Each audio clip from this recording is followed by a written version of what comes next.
www.attableek.com, the reviver of Iman. ساتھیوں نے یوں سوچا ہے، ساتھیوں کی یوں رائے ہے، تو اچھا بھائی تم سب کی رائے یہی ہے تو اللہ اس میں خیر فرمائے.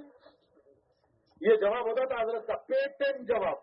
سینکڑوں موجود ہیں یہاں اس کی گواہی دینے والے کہ کبھی پوچھا جاتا تھا کہ حضرت یہ بات تو اللہ سے مشورے میں رکھو. اب مشورے میں رکھا، مذاکرہ ہوا اور اس کے بعد حضرت کے سامنے پیش کرتے تھے کہ حضرت ساتھیوں کی یہ رائے ہے، یہ سوچا ہے. تو ہمیشہ جواب یہ ہوتا تھا اچھا بھائی تم سب کی رائے ہے تو اللہ اس میں خیر فرمائے، اللہ اس میں برکت فرمائے، اللہ اس سے قبول فرمائے. تو اس لیے بھائی شورا کی ضرورت پیش نہیں آئی، کیونکہ سب کچھ ہوتے ہوئے بھی انہوں نے اپنے آپ کو کچھ سمجھ میں آ رہا ہے بھائی نہیں آ رہا پتا نہیں، سب کچھ ہوتے ہوئے بھی انہوں نے اپنے آپ کو تابع کیا ہوا تھا. پھر آخر دور میں مولانا حضرت جی رحمت اللہ علیہ نے 10 کی شورا بنائی. ایک ایک کر کے ان میں سے انتقال ہوتے گئے. تو اس وقت کیوں نہیں یاد دلایا؟ میرے بھائیو، میں نے خود اپنے کانوں سے سنا ہے، مولانا ابراہیم صاحب نے خود کئی مرتبہ میرے سامنے کہا ہے مشورے میں کہ بھائی آپ اپنی باڈی تو مکمل کرو. مولانا باڈی کا ہی لفظ استعمال کیا، حالانکہ مولانا انگریزی دان نہیں ہے لیکن وہ لفظ وہی استعمال کیا تھا کہ آپ کی باڈی ختم ہو گئی، آپ اپنی باڈی تو بناؤ.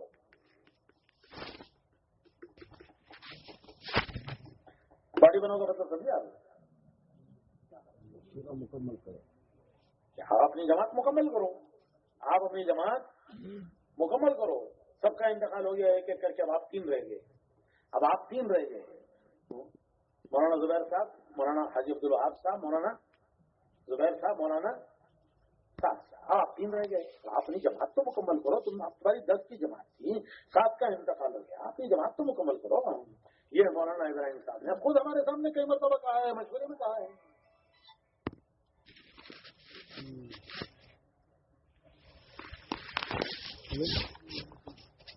آپ کی جماعت مکمل کرو. ہم رائے گنج جا رہے تھے، پرانوں کے جوڑ تھے. مولانا زبیر صاحب کی حیاتی یعنی حیات کی بات ہے. ہم اسپتال گئے مولانا زبیر صاحب سے ملنے، ہم رائے گنج جا رہے ہیں. اور اس وقت میں نے عرض کیا کہ میں حاجی صاحب سے عرض کرنا چاہتا ہوں کہ شورا کی تکمیل ہونی چاہیے. اور حاجی صاحب ظاہر ہے کہ وہ پوچھیں گے کہ آپ کی کیا رائے ہے. میں نے مولانا زبیر صاحب سے کہا آپ کی کیا رائے ہے، تو آپ اپنی رائے بتا دیجئے، میں آپ کی رائے بھی عرض کر دوں گا حاجی صاحب سے. تو مولانا زبیر صاحب نے کہا کہ بھائی میری پوری رائے ہے، ضرور تکمیل ہونی چاہیے اس کی، اور تم میری طرف سے حاجی صاحب کو میری رائے پہنچا دینا. میں نے کہا کہ آپ 1-2 جملے لکھ دیجئے. میں نے مولانا زبیر صاحب سے کہا 1-2 جملے لکھ دیجئے. کہنے لگے کہ بھائی لکھنے کی بات تو یہ ہے کہ وہ حاجی عبدالوہاب صاحب کے پیٹ میں بات رہتی نہیں، وہ پتہ نہیں کس وقت کہاں میرا خط پڑھ کے سنا دیں گے، کام تو ہوگا نہیں اور خامخواہ اختلاف ہو جائے گا. کیونکہ ان کے پیٹ میں بات رہتی نہیں، وہ کئی ممبر پر بیٹھ کر میں خط پڑھ دیں گے نا، اور کام تو ہوگا نہیں اور چیز رہ جائے گی. یہ مولانا زبیر صاحب کے الفاظ تھے. پھر مجھ سے فرمایا کہ تم میری طرف سے کہہ دینا کہ ان کی رائے ہے، اور اگر وہ مجھ سے بات کرنا چاہیں تو مجھ سے فون پہ بات کرا دینا.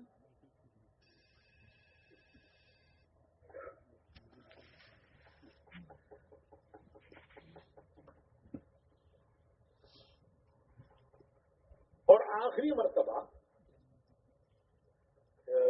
یہ جو شورا بنی ہے 10 کی، اس کے بنانے کے لیے جو سب ذمہ دار رائے میں جمع ہوئے، رائے میں جمع ہو کر کہ بھئی یہ شورا بننی چاہیے، اور اس میں کچھ تھوڑا سا شور شرابہ بھی ہو گیا جو ہم نے کبھی زندگی میں نہیں دیکھا تھا، وہ سب دیکھا سنا. تو ذرا نامناسب سی ایک مجلس جیسی ہونی چاہیے ہمارے کام کے وقار کے اعتبار سے، تو اس میں کچھ نامناسب ہو گئی. تو آخر میں آخر میں نے ہی عرض کیا تھا، شاید میری آواز موجود بھی ہو اس میں نے عرض کیا تھا کہ اس ساری مجلس کی کوئی ضرورت نہیں ہے، اس مشورے کی کوئی ضرورت نہیں ہے، آپ دو ذمہ دار ہیں. میں نے یہی عرض کیا تھا، شاید میری بات موجود بھی ہو. آپ دو ذمہ دار ہیں. میں نے کہا تھا کہ حاجی صاحب آپ اور مولانا صاحب آپ دو ذمہ دار ہیں، یہ ذمہ داری آپ دونوں پر ہے. آپ دونوں بیٹھ جائیے اور آپ دونوں شورا بنائیے. ہماری رائے کی بھی ضرورت نہیں ہے اور نہ ہمیں جمع کرنے کی کوئی ضرورت ہے. آپ دونوں بیٹھ کر، آپ دونوں ذمہ دار ہیں حاجی صاحب، آپ مولانا صاحب آپ دونوں ذمہ دار ہیں. آپ دونوں بیٹھ جائیے اور آپ دونوں بیٹھ کر آپ شورا تجویز کر دیجئے. جو آپ تجویز کریں گے وہ ہم سر جھکا کے مانیں گے. جس کو بھی آپ تجویز کر دیں گے ہم اس کے آگے ہم اطاعت کے لیے تیار ہیں، سر جھکانے کے لیے تیار ہیں. ہماری رائے کی بھی کوئی ضرورت نہیں.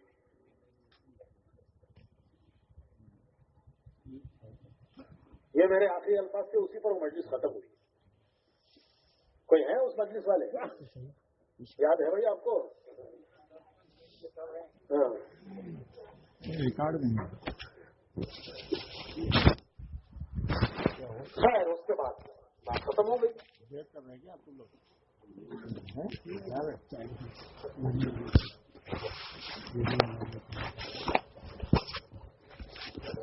میں کیا کہہ رہا تھا؟ ہاں ہوں مجلس ختم ہو گئی.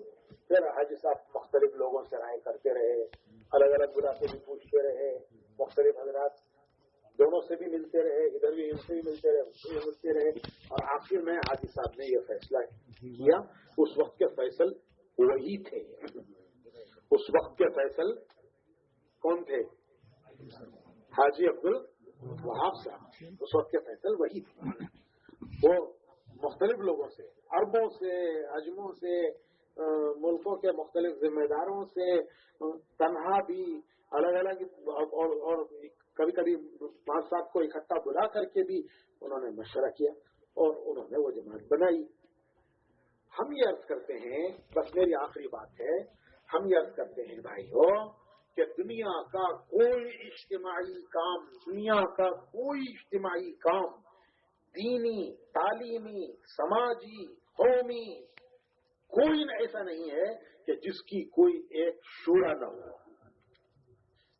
پوری دنیا میں دنیا کا کوئی کام، وہ دینی ہو، مذہبی ہو، قومی ہو، ملی ہو، سماجی ہو، تعلیمی ہو، کوئی دنیا کا ایسا اجتماعی کام نہیں ہے جس کی کوئی ایک باڈی نہ ہو، شورا نہ ہو، جو اس کام کو دیکھتی نہ ہو اور جو اس کام کو دیکھ کر اس کو لے کر کے چلتی نہ ہو.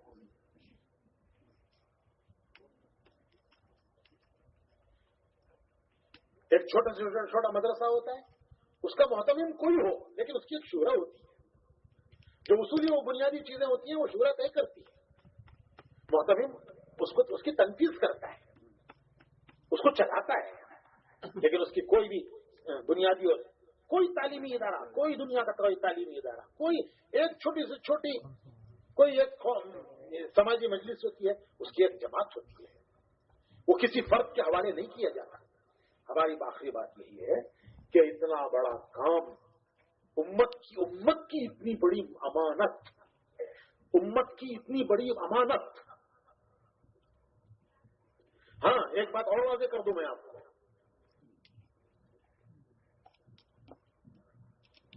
ایک ضابطے کی شورا ہے اور ایک حقیقی شورا ہے. ضابطے کی شورا، حقیقی شورا. ضابطے کی شورا اب میں کیسے بتاؤں آپ کو؟ 700 سال میں جتنی اسلامی حکومتیں چلی ہیں، ہر خلافت میں شورا رہی ہے. خلافت راشدہ، اس کے بعد خلافت بنو امیہ، اس کے بعد خلافت بنو عباس، اور اس کے بعد عثمانی خلافت ترکوں کی. یہ خلافتیں نہیں ہیں ہماری. خلافت راشدہ، خلافت بنو امیہ، خلافت بنو عباس، خلافت عثمانی ترکوں کی خلافت.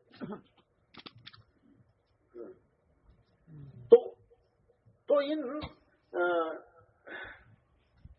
چاروں خلافتوں میں ہر خلافت میں شورا رہی ہے، کوئی زمانہ شورا سے خالی نہیں رہا ہے. فرق اتنا ہے کہ خلافت راشدہ میں خلیفہ شورا کے تابع تھا، اور اس کے بعد جب ملوکیت آئی،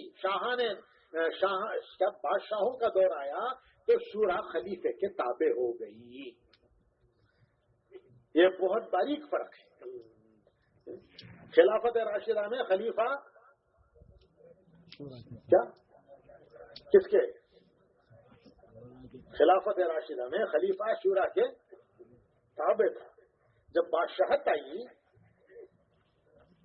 نام تو خلافت ہی رہا اس کا بھی، خلافت بنو امیہ ہو کہ خلافت بنو عباس ہو کہ خلافت عثمانی ہو، نام تو اس کا بھی خلافت ہی رہا. جیسے خلافت راشدہ ویسے یہ بھی خلافتیں ہی رہیں. فرق یہ آیا کہ خلافت راشدہ میں خلیفہ، ذرا بولیے، پھر ملوکیت کا دور آیا. ملوکیت کے معنی بادشاہت کا دور آیا. تو کیا فرق آیا؟ شورا بادشاہ کے تابع ہو. اس میں فرق کیا تھا؟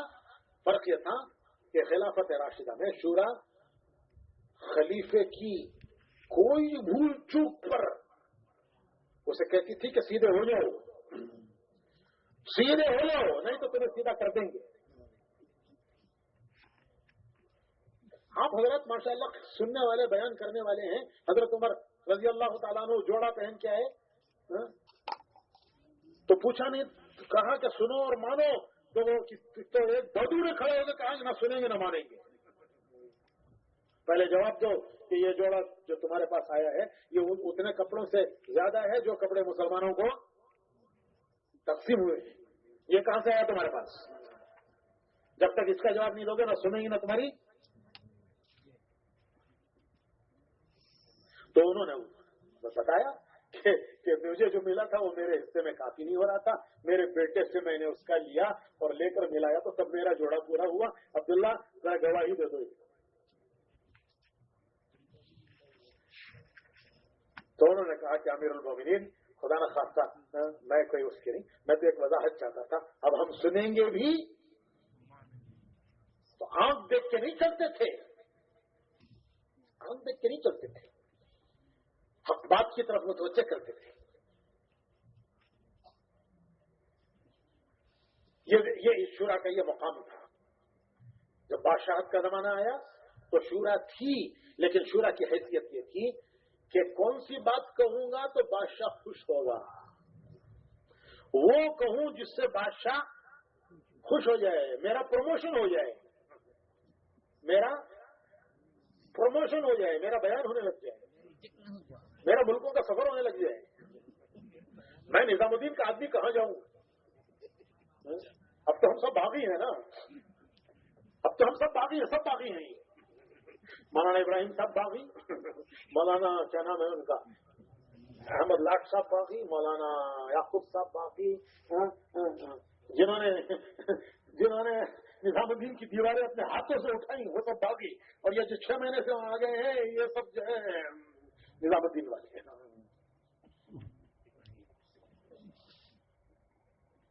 تو شورا خلافت راشدہ میں خلیفہ بولو بھائی تابع، اور جب بادشاہت آئی تو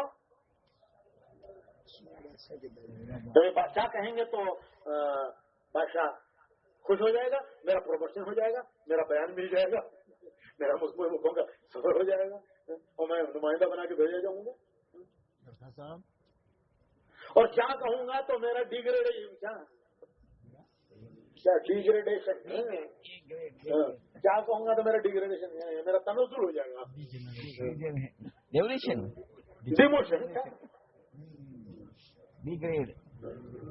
کیا وہ بلکہ میں نے تو علماء بتائیں گے کہ میں نے تو یہاں تک سنا ہے کہ بعض خلفاء کے یہاں لوگ حدیثیں گھڑ کے پیش کرتے تھے بادشاہ کو راضی کرنے کے لیے، خوش کرنے کے لیے، جو وہ چاہتے تھے اس کے مطابق، تاکہ میں دربار میں